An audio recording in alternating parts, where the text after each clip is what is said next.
gracias. Les agradezco por asistir el día de hoy a mi exposición académica virtual del día de hoy, 21 de abril de 2024. Tenemos el gusto de contar con la presencia de la doctora Dulce Adriana Mato Espinosa. Ella nos va a dar el tema de técnicas básicas y moleculares en el diagnóstico de la tuberculosis. Ella es adscrita al Laboratorio de Patología Experimental del Departamento de Patología del Instituto Nacional de Ciencias Médicas y Nutrición Salvador Subirán, de aquí de casa. Es química farmacobióloga egresada de la Facultad de Química de la UNAM, graduada con mención honorífica. Realizó la maestría con especialidad en inmunología en la Escuela Nacional de Ciencias Biológicas del Instituto Politécnico Nacional, graduada también con mención honorífica. Él realizó el doctorado en Ciencias Bioquímicas en la Facultad de Química de la UNAM, desarrollando su trabajo experimental en el Instituto de Fisiología Celular de la UNAM. Realizó un posgrado en el Instituto Nacional de Ciencias Médicas y Nutrición Salvador Subirán y cuenta con más de 73 publicaciones internacionales en revistas indexadas. Pertenece al Sistema Nacional de Investigadoras Nivel 1. Es profesora de la asignatura de la carrera de Biología en la Facultad de Ciencias de la UNAM y forma parte de la plantilla de profesores de la estancia infantil de la Facultad de Química de la Universidad Autónoma de México y del PEC de la UNAM. Entonces, la verdad es que un- una persona que sabe bastante de patología, que sabe de este tipo de situaciones de tuberculosis y el diagnóstico. Doctora, muchísimas gracias. Le cedo la palabra. Muchas gracias por la oportunidad de platicarles. Cada vez que me invitan, yo lo acepto con mucho gusto, porque también para mí es un aprendizaje. Y bueno, hoy vamos a hablar de las técnicas básicas y moleculares en el diagnóstico de la tuberculosis. Y bueno, sin más preámbulos, sabemos que la tuberculosis es una enfermedad crónica que puede infectar a los pulmones, pero también a cualquier parte del cuerpo. La OMS desde 1993 em, dijo que la tuberculosis era una enfermedad reemergente y esto fue debido a la aparición de cepas multidrogoresistentes. Actualmente se sabe que es la segunda causa de muerte a nivel mundial después de del SARS-CoV y es la primera es la primera causa de muerte por un agente bacteriano. Mm, Hay 10 millones de casos nuevos al año y 1,5 millones de muertes. Un cuarto de la población mundial está infectada por tuberculosis latente y en nuestro país el año pasado sugirieron, bueno, más bien los casos fueron 28,000 casos por cada 100,000 habitantes. Entonces, este es un problema muy grave de salud y es importante saber diagnosticarlo.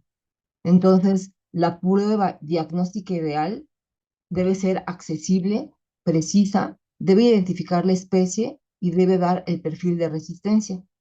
Si tuviéramos una prueba diagnóstica que ofreciera el 85% de sensibilidad sobre las muestras de esputo, se salvarían 400,000 vidas al año.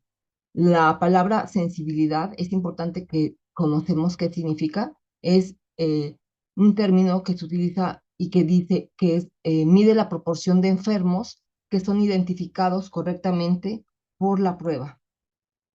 Bueno, quiero platicarles, además de las micobacterias que conforman el complejo de Mycobacterium tuberculosis, quiero platicarles también hoy acerca de las micobacterias no tuberculosas o micobacterias atípicas.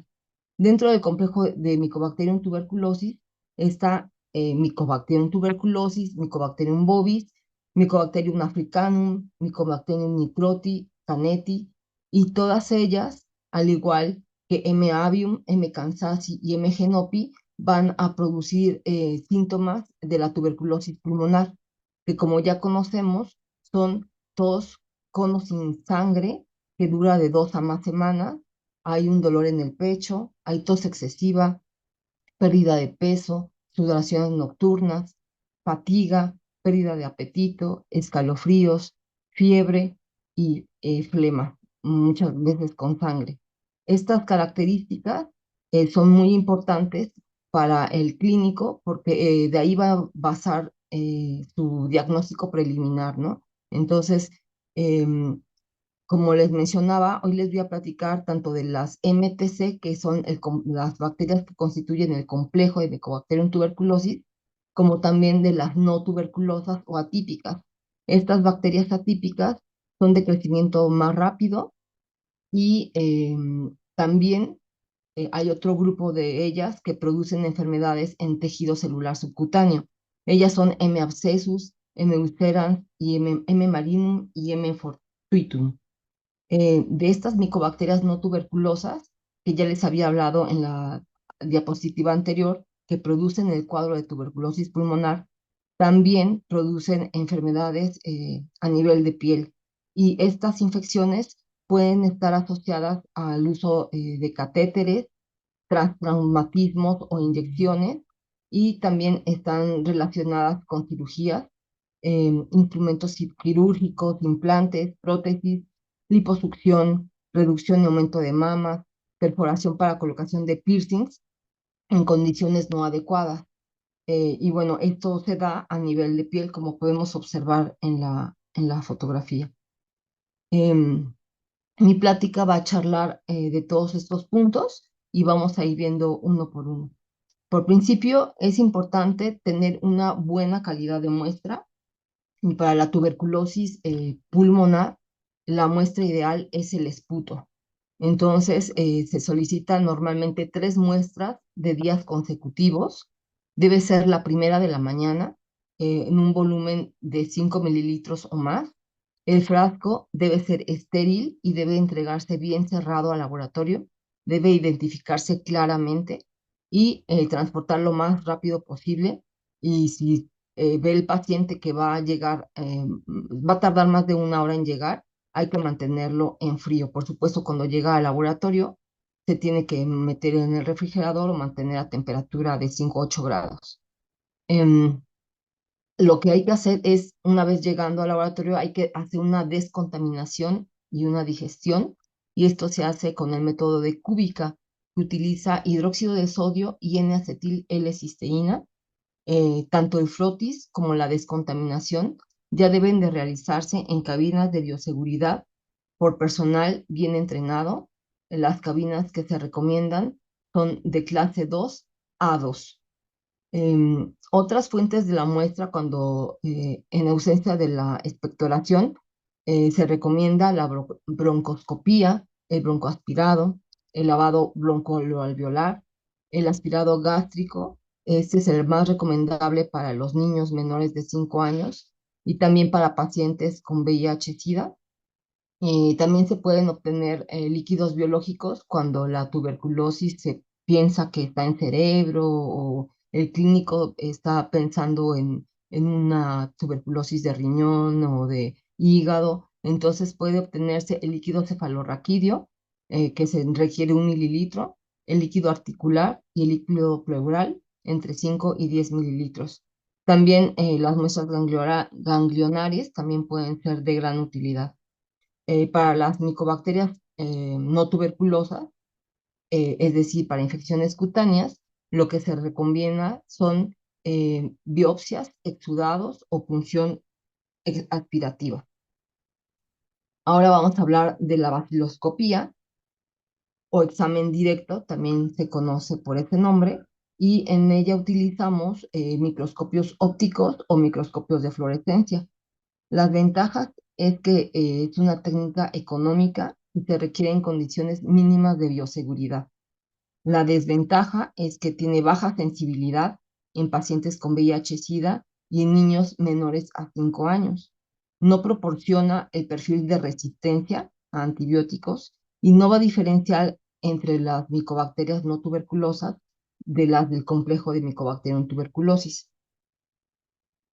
Acerca de las funciones, bueno, sabemos que las micobacterias son consideradas como bacilos ácido alcohol resistentes, y esto es debido a que su pared celular es rica en ácidos micólicos y otros lípidos como alabinogalactanos o proteoglicanos, y lo que hacen es retener el color, y después, para poder saber si son micobacterias o no, se utiliza un alcohol ácido. Entonces ellas resisten a la decoloración. ellas se quedan teñidas y es por eso que las podemos observar. Y las funciones que más se utilizan son el Sil-Nielsen y el Kinju, en donde se ven las micobacterias de color rosa o rojas. Y bueno, el Sil-Nielsen requiere de calor y la técnica recomendada es utilizar carbolfuctina fenicada al 1%, el azul de metileno para contrastar y el alcohol ácido clorhídrico al 1% para decolorar. Y así es como se ven los bacilos bien formados de esta coloración. Y bueno, una técnica que yo les recomiendo mucho y la hemos utilizado para nuestras muestras de ratones que están en latencia es la técnica modificada por Madman y utiliza carbón fucsina fenicada al 4% y se decolora de la misma manera pero con ácido sulfúrico al 20%. Eh, el Kinju, esta técnica tiene el mismo principio, pero se tiñe en frío, no necesita calentarse. Esta técnica se requiere ver a 1000 aumentos, es decir, se necesita aceite de inmersión para poder observarla. Y pues para cada muestra se tarda uno mucho, son 10 minutos en la observación y más o menos son 300 campos. La sensibilidad pues es baja, es de 70%. Se pueden observar entre 5000 o detectar por esta técnica entre 5000 a 10.000 bacilos. De tinción en donde vamos a ver a las micobacterias fluorescentes y el campo externo pues negro, pero aquí sí necesitamos de un microscopio de fluorescencia. Se tiñen en frío y también se utiliza la capacidad de las micobacterias de decolorarse con el alcohol ácido.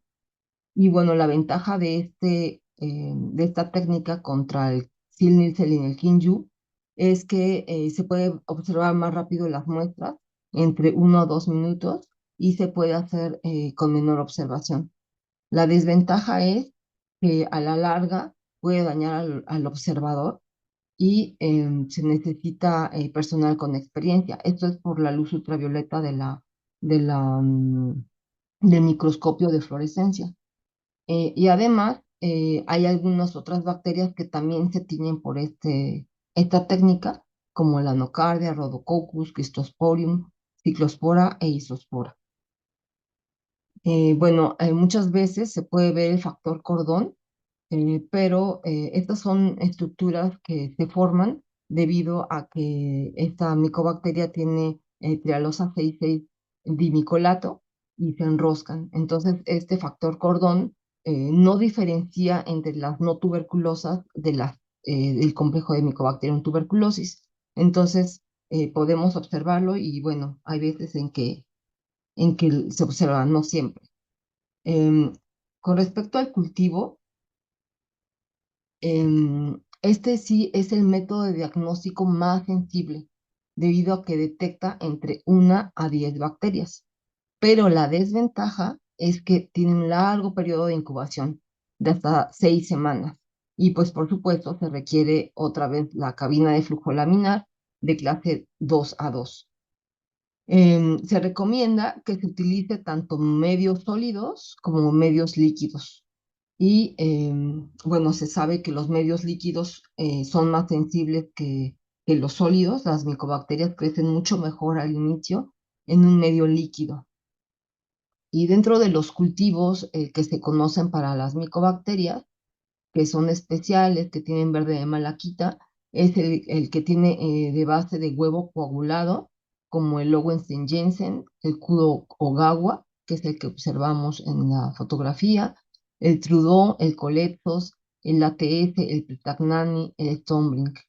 Y los que son de base de agar es el Mildelbruck 7H11 y 7H10. Este último ya está descontinuado. Nosotros ya quisimos comprarlo y nos dijeron que ya no lo van a producir. El 7H11 es el que estamos usando ahora. Y sí, yo he observado que las micobacterias tardan mucho más en crecer y normalmente tardan entre 14 y 21 días. Ahora tardan entre 21 y 28 días con el 7H11.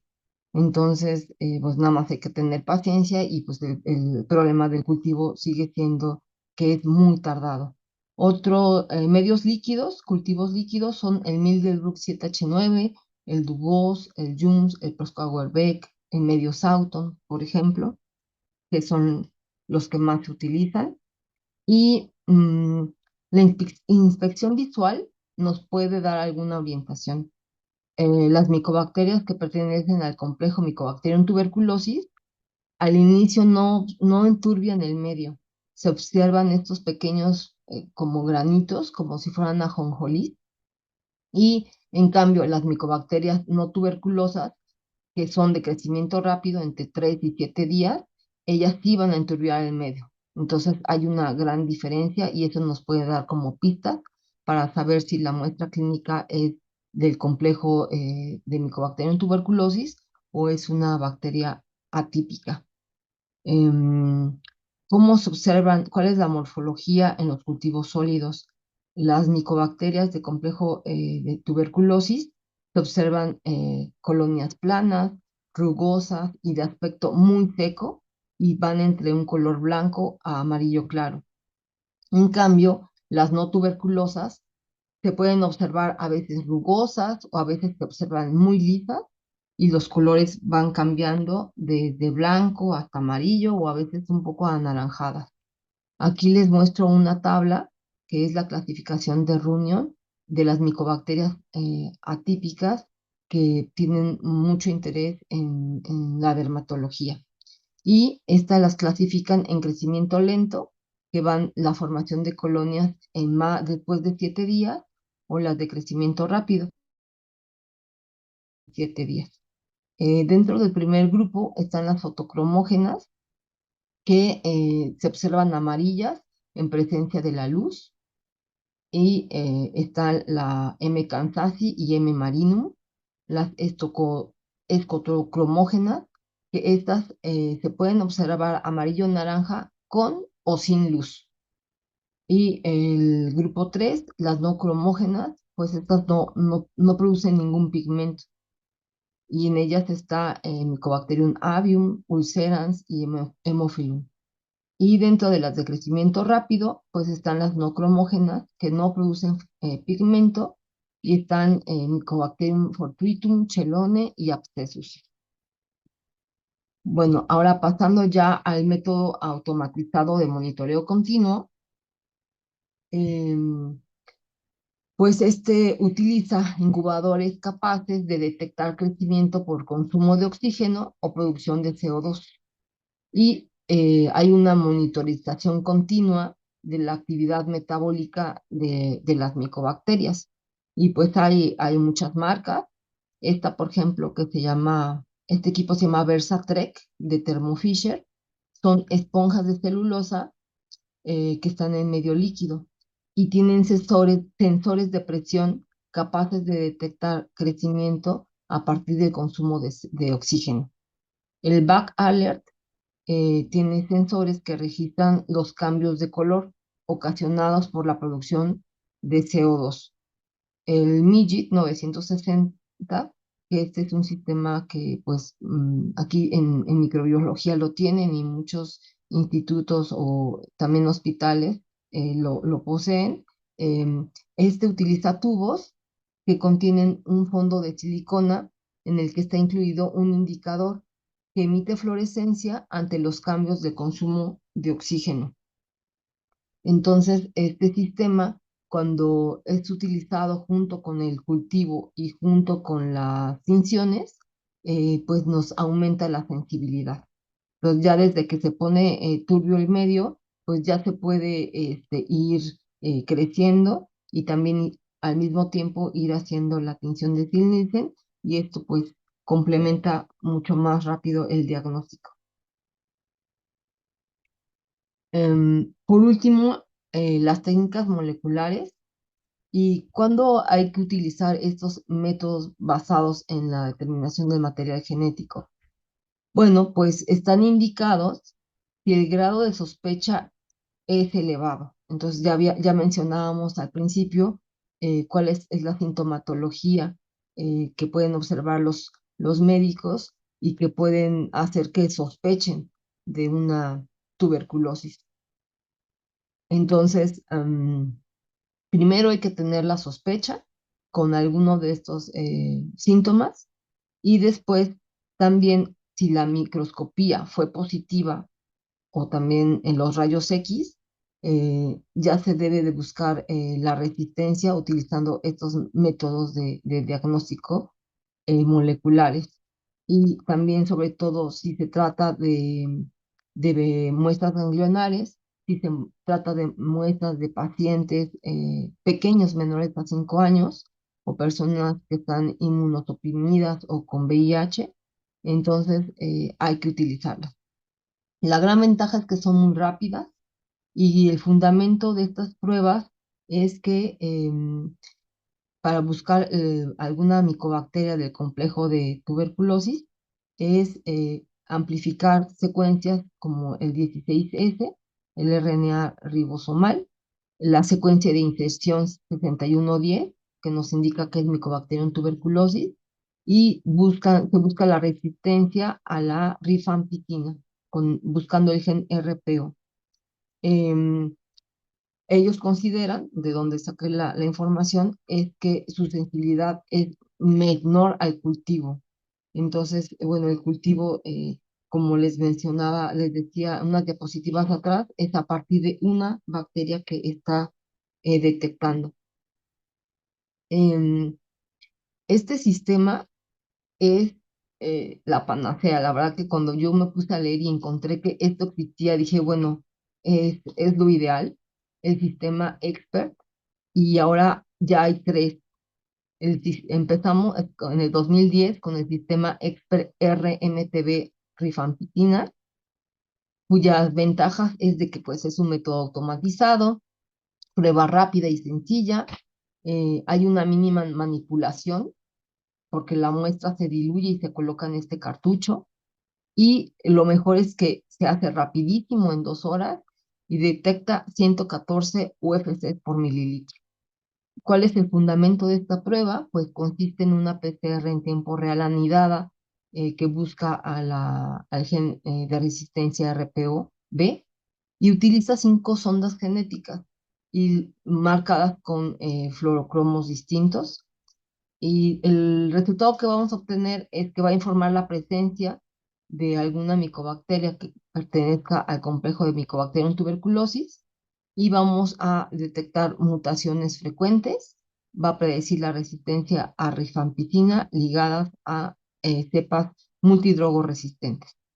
El segundo equipo que salió poco después es el sistema Expert R MTB RIF Ultra, y la ventaja es que obtiene o se puede introducir un mayor volumen de muestra y además de lo anterior va a añadir 2 secuencias de inserción para MTB, que es la IS-7110 y la IS-1081, y este va a detectar hasta 16 UFCs por mililitro y se hace de nuevo muy, muy rápido. Y bueno, este lo recomendó la OMS para pacientes infectados con VIH y pediátricos. Otro sistema que salió también después de estos dos es el Expert MTB XDR, y este también, además de ser muy rápido, detecta la resistencia a rifampicina, isoniazida, aminoglicósidos, fluoroquinolonas, es decir, nos dice si hay una micobacteria que es extremadamente drogo-resistente.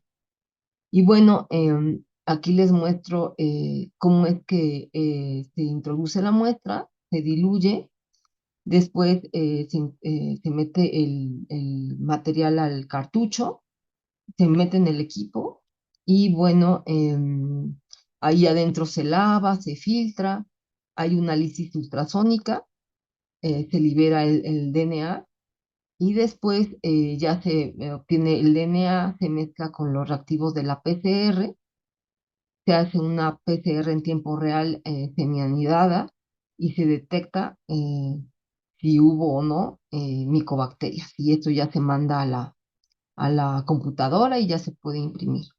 Ellos nos dicen que en 1 hora 45 minutos se puede obtener el resultado. La verdad es que a mí me impresionó cuando leí eso. Hay muchas otras técnicas y de las cuales les voy a platicar un poquito. Otro es el Fluorotype R, que es también semiautomatizado y también está basado en tiempo real. Aquí nos dicen que aproximadamente en 3 horas se obtiene el resultado. Otro sistema, voy a mover aquí tantito porque no me deja ver eso. Otros métodos basados también en la detección del material genético es el GenoQuick. El tipo de muestras que utiliza es para el diagnóstico también del complejo Mycobacterium tuberculosis, tanto de muestras pulmonares como extrapulmonares. El fundamento es la extracción y amplificación de ácidos nucleicos, desnaturalización para hibridación y eh, tiras de hibridación del ensayo. Entonces tienen un control positivo y aquí se corre la muestra y se puede ver si el paciente tiene o no, está infectado o no con bacterias del complejo de Mycobacterium tuberculosis. Ya no le puedo hacer para enfrente.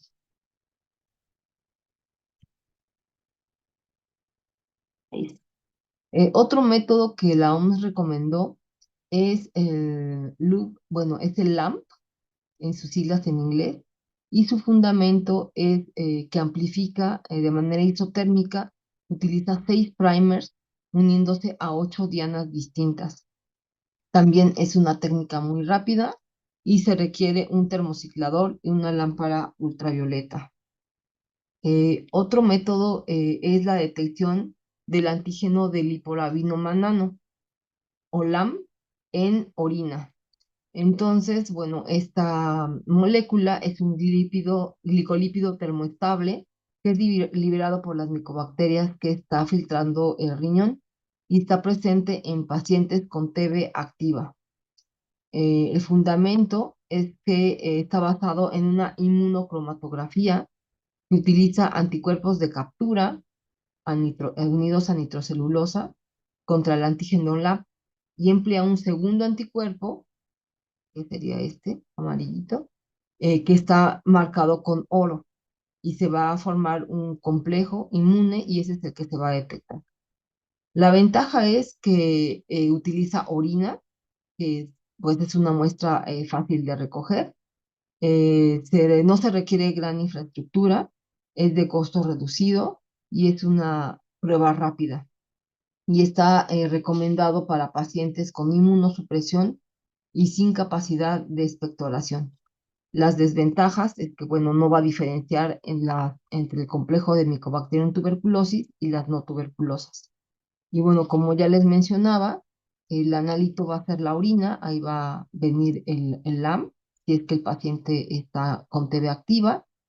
Em, Están estos anticuerpos que ya están marcados, conjugados con oro, y como es una cromatografía, pues se deja correr la muestra. eh, si el analito estuvo presente en la muestra, se va a unir al segundo anticuerpo. Aquí encuentran el primer anticuerpo que ya está unido y así es como se va a ver la banda positiva del paciente con TB activa. Otra vez me está costando siguiente. Em, Es importante identificar la especie y eso se utilizan varias técnicas. Una de ellas es utilizar sondas sensibles y específicas para identificar M. avium y M. kansasi, todo por PCR. Eh, Se puede hacer una inmunocromatografía para identificar el complejo de Mycobacterium tuberculosis buscando antígenos, el antígeno MPT64. Es rápida la prueba y de bajo costo. También se puede utilizar dianas específicas, como ya veíamos la secuencia de inserción 6110, que identifica Mycobacterium tuberculosis. Otra prueba es el LPA, que hace una amplificación específica y una hibridación en fase sólida, es parecida a la anterior. contidas de nitrocelulosa, y esta sí nos va a detectar la resistencia a rifampicina e isoniazida. Y bueno, el Malditos, que es un equipo de espectrometría de masas, pero bueno, aquí sí se necesita una gran infraestructura para poder comprar este equipo y tenerlo en mantenimiento y bueno, para procesar las muestras, pero pues sí nos va a identificar la especie por la cual está infectado el paciente. Y bueno, por último, lo que está de moda son las técnicas de secuenciación masiva que permiten la identificación de especie, la detección de resistencia a fármacos y el rastreo filogenético para un mejor control de la transmisión poblacional. Y bueno, se obtiene la muestra, se obtiene el DNA, los amplicones, las librerías, la secuenciación, y de esta manera se puede saber lo que ya les había mencionado. Y bueno, creo que me fue un poquito rápido, pero yo estoy en el laboratorio de patología experimental dentro del departamento de patología. Nosotros trabajamos con un modelo de tuberculosis murino, pero bueno, hoy quise platicarles del diagnóstico. No sé si tengan alguna pregunta. Aquí está mi correo para que me contacten. Y bueno, con mucho gusto respondo sus preguntas. Muy bien, la verdad es que es muy interesante este tema y más aparte el ver cómo ha podido evolucionar el diagnóstico para Mycobacterium tuberculosis, pero no solamente Mycobacterium tuberculosis, sino todas las micobacterias, pues es siempre impresionante. Tenemos algunas preguntas, doctora. ¿Sí? Una de ellas dice, ¿es necesario realizar todas las pruebas si se sospecha de tuberculosis si no se sabe si son o no son micobacterias tuberculosas? Mm, Pues yo creo que va a depender también en dónde nos encontremos. Por ejemplo, si estamos en un instituto como aquí, como nutrición, pues prácticamente el médico es el que primero inicia con la sospecha de tener tuberculosis, ¿no? Entonces, a lo mejor el paciente está tosiendo, tiene el esputo con sangre, tiene fiebre, ha bajado de peso. Entonces, eso es lo que hace unos rayos X, observan ahí algunos indicios que le pueden indicar al médico que tiene una TB activa, por ejemplo. Y entonces eso es, primero es obtener la expectoración y mandarla al laboratorio. Y ahí son 3 días seguidos y en alguno de esos 3 días debe de, a través de la tinción de Sil-Nielsen o la de auramina rodamina, verificar que haya tuberculosis. Entonces, una vez identificado, que hay tuberculosis, entonces lo que se hace es sembrar e identificar si tiene el laboratorio la posibilidad de saber qué especie tiene y entonces iniciar el tratamiento, ¿no? Eso sería como que lo más fácil. Pero si, por ejemplo, las muestras vienen de pacientes menores a 5 años o de pacientes inmunosuprimidos o de pacientes con VIH-Sida o pacientes que no puedan expectorar. Entonces ahí, como ya lo mencionaba, es recomendable acercarnos a las pruebas moleculares. Y entonces, con todas las pruebas clínicas, con la tinción y con la prueba molecular, determinar si está infectado por una micobacteria del complejo de Mycobacterium tuberculosis o una bacteria atípica. Entonces, y lo ideal, pues, es determinar a qué es sensible la micobacteria para que el médico le dé el tratamiento adecuado y pueda controlarse. Sabemos que la tuberculosis es una enfermedad que se puede controlar, que se puede curar, entre comillas, siempre y cuando se tomen los medicamentos de manera adecuada. Hoy no platiqué nada de los tratamientos, pero puedo platicarles que son para cepas que son sensibles a fármacos, son hasta 4 fármacos, son tomados diariamente entre 4 y 6 meses. Cuando se diagnostica una infección por una cepa multidrogo resistente, aparte de esos 4 fármacos, hay que inyectar una fluoroquinolona, bueno, administrar fluoroquinolona y administrar uno por vía inyectable. Y bueno, sabemos que estos tratamientos, aparte de ser más caros, son más tóxicos y son por más tiempo. Entonces, creo que el diagnóstico es una parte muy importante que se tiene que hacer, que nosotros como químicos podemos ayudar a los médicos para que se haga un diagnóstico desde el principio adecuado y entonces pueda tener una mejor calidad de vida del paciente. Entonces, creo que el diagnóstico es fundamental para que podamos ayudar a los médicos y de esta manera al paciente.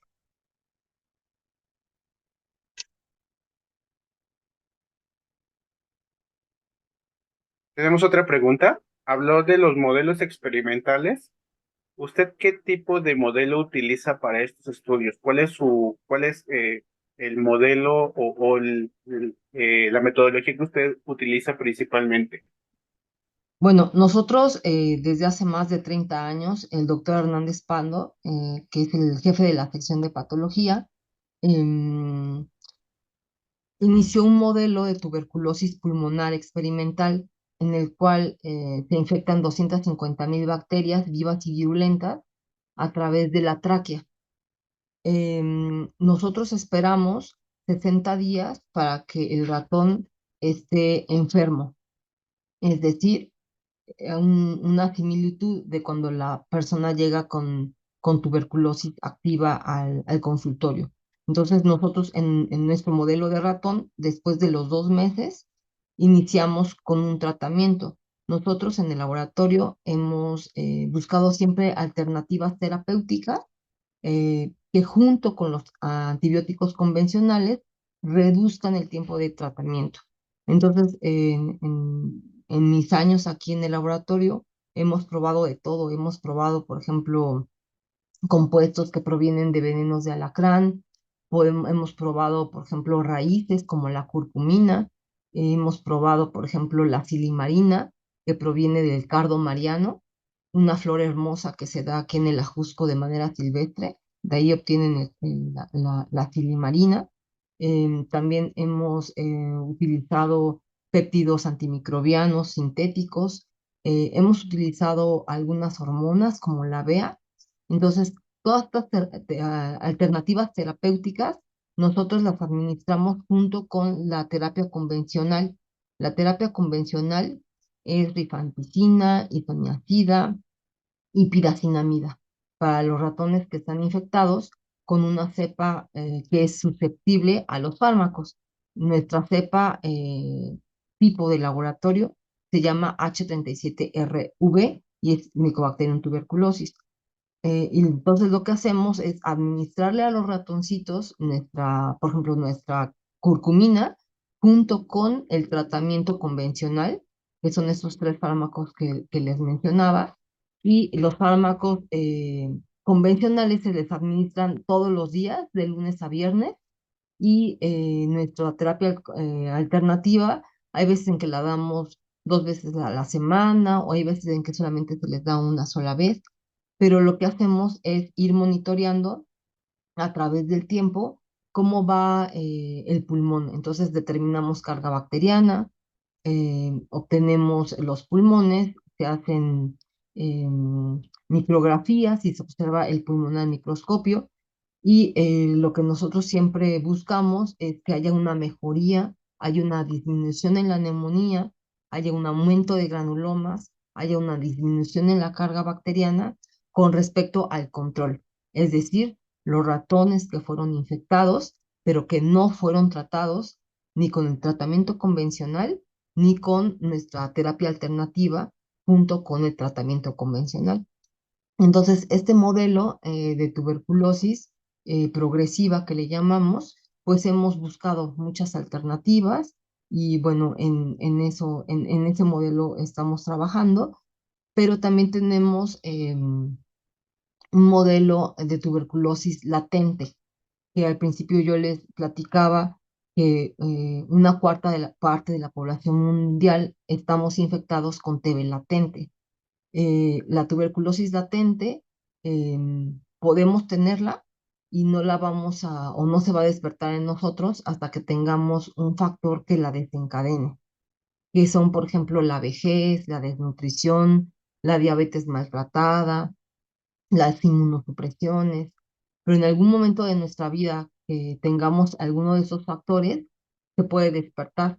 Y entonces, de tener una tuberculosis dormida, se nos puede activar y podemos entonces manifestar los síntomas que les platicaba al inicio, como una TB activa. Entonces nosotros en el laboratorio también tenemos un modelo de tuberculosis latente y es un verdadero modelo porque a los 6 meses nosotros ya no podemos cultivarla, solo podemos detectarla por técnicas de biología molecular. Entonces, así realmente es como es la TB latente. Por ejemplo, si yo tengo TB latente y ahorita me hacen algún estudio, pues no va a salir porque yo ahorita estoy sana, estoy joven, entre comillas, me alimento bien. Entonces, ahorita yo puedo tener la tuberculosis latente, pero la tengo ahí dormida, guardada en algún granuloma por ahí. Entonces, lo mismo hacemos con los ratones. A los 6 meses, los ratones están perfectamente y les hacemos una determinación de carga bacteriana por UFCs, no tienen ninguna UFC. Pero cuando obtenemos el tejido y buscamos por técnicas de biología molecular, entonces sí encontramos IS 6110, que es una secuencia de inserción, y podemos encontrar el 16 ribosomal, que nos estaría hablando de que está metabólicamente activo. Aunque está dormido, está ahí expresando algunos genes que le hacen mantenerse vivo dentro del granuloma. Entonces, también tenemos este modelo de tuberculosis latente y justo apenas estamos buscando alguna alternativa terapéutica. En los humanos, estuve leyendo que la isoniazida muchas veces se la dan a los pacientes cuando tuvieron un contacto con algún familiar y sobre todo si son niños, se les puede estar dando la isoniazida por 6 meses. Nosotros lo que estamos ahorita buscando, es uno de los proyectos que tenemos, es utilizar un inhibidor de la TPasa de calcio, se llama inhibidor C490, y lo que hemos encontrado es que este inhibidor lo que hace es, uno, se sobreexpresa muchísimo en tuberculosis latente. Entonces, al ver nosotros que se sobreexpresaba mucho, lo que dijimos, pues vamos a inhibirlo. Entonces, junto con este inhibidor, que lo hemos administrado ahorita por diferentes vías y estamos justamente viendo cuál es la mejor, lo que hace el inhibidor es como bloquear todas esas entradas y salidas que tiene que hace la tepeasa de calcio, porque lo que hace es regular de manera homeostática, o sea, que haya un equilibrio entre el calcio que hay en el exterior con el calcio que hay en el interior. Eso es lo que hace la tepeasa. Si nosotros la inhibimos, entonces el calcio se queda concentrado dentro de la micobacteria. Y al estar concentrado, la micobacteria ya no puede sacarlo y entonces se muere.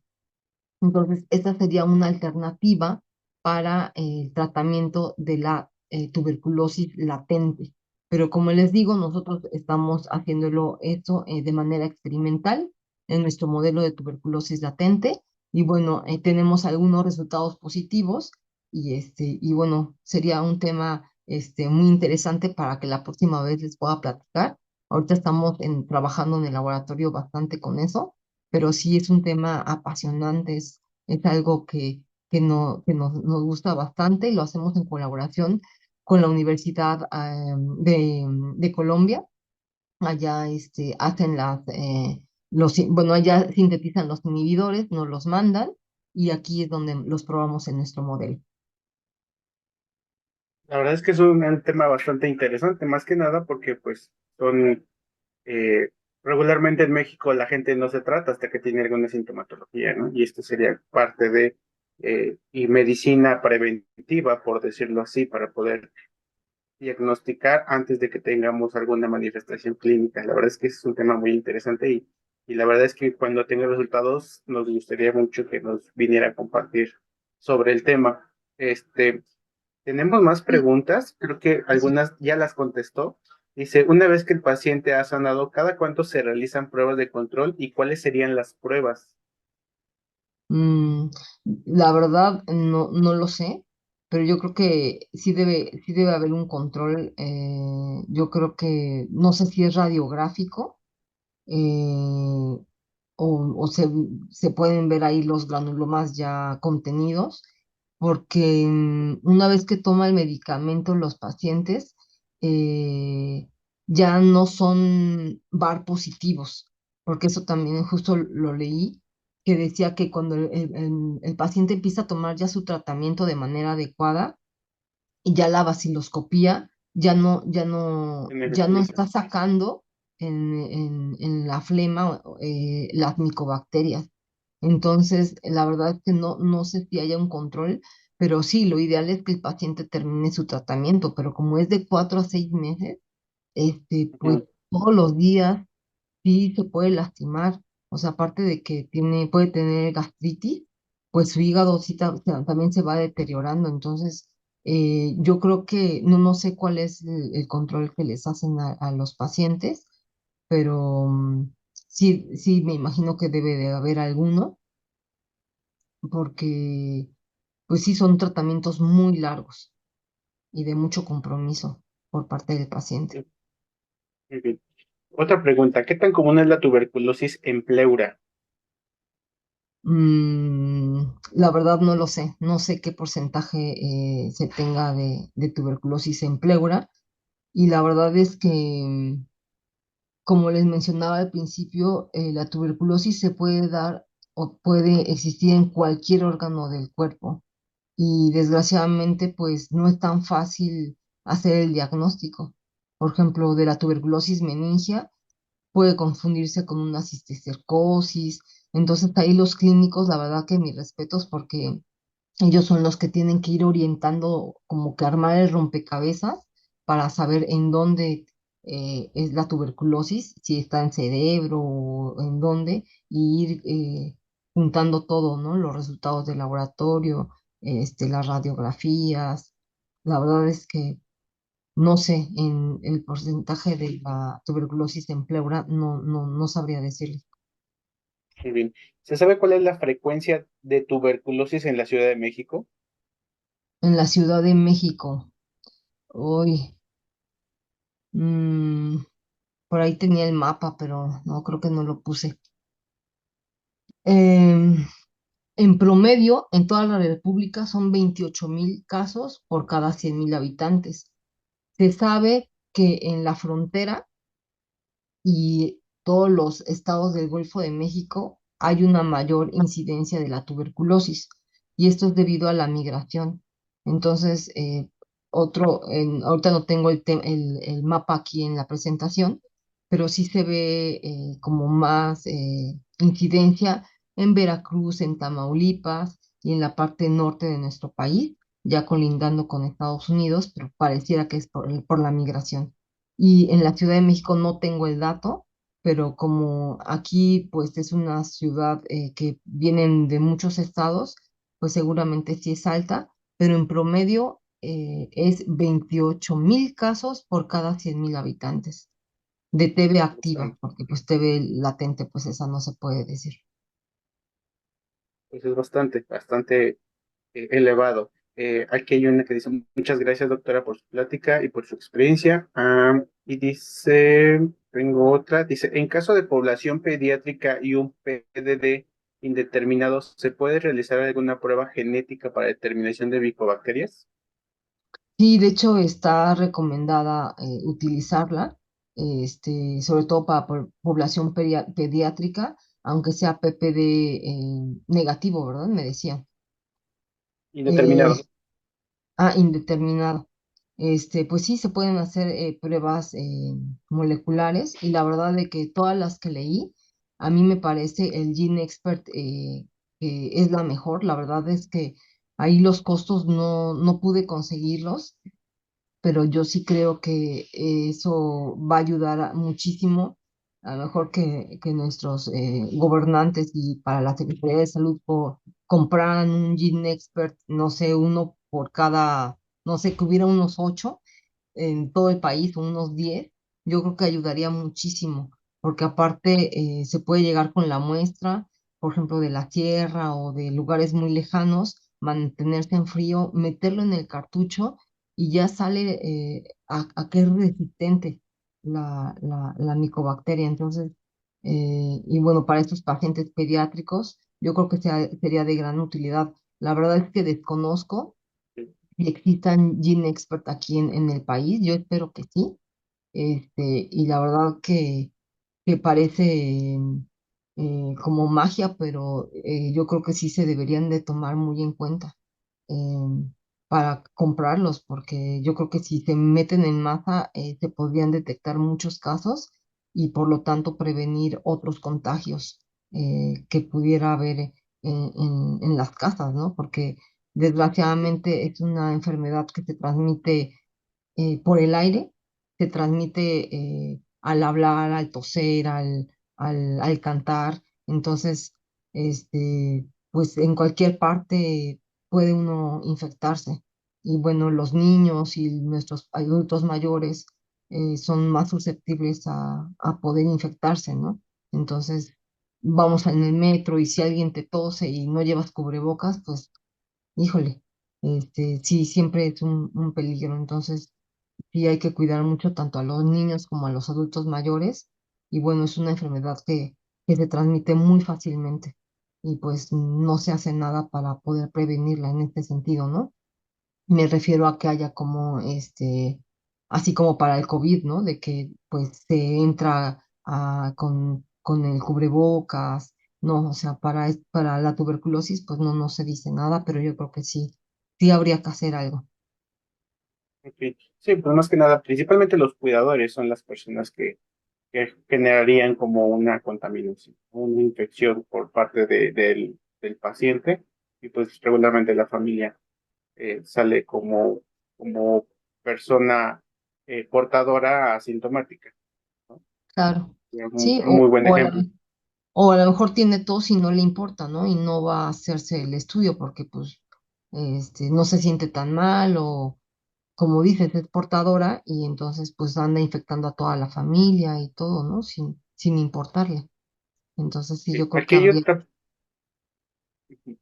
aquí hay otra pregunta, creo que esta ya la contestó. Dice, ¿cuál es la frecuencia de tuberculosis pulmonar en la Ciudad de México y en nuestro país? Era lo que le comentaba Julio, que la Ujú. tasa de Son positividad. esos 28,000 casos en promedio por cada 100,000 habitantes. Pues muy bien, pues creo que serían todas las preguntas, doctora. La verdad es que es un tema bastante interesante. La parte experimental que están desarrollando aquí en el Departamento de Patologías suenan eh, que son experimentos muy prometedores. Es una investigación que tiene mucha tela de donde cortar y pues la verdad es que le agradecemos la presencia por lo menos virtual para esta sesión académica. Le agradecemos a nombre de la Asociación de Químicos el habernos brindado la charla del día de hoy. No, pues al contrario, muchísimas gracias a ustedes por la oportunidad y pues no sé, así que se dieron cuenta, no sé todo porque pues yo no soy experta en diagnóstico, pero de verdad con mucho gusto a mí me encanta leer, me encanta intentar estar al día y no, yo soy la que estoy muy agradecida con ustedes y por darme esta oportunidad con mucho gusto y bueno, pues que tengan muy buen día y gracias por escucharme.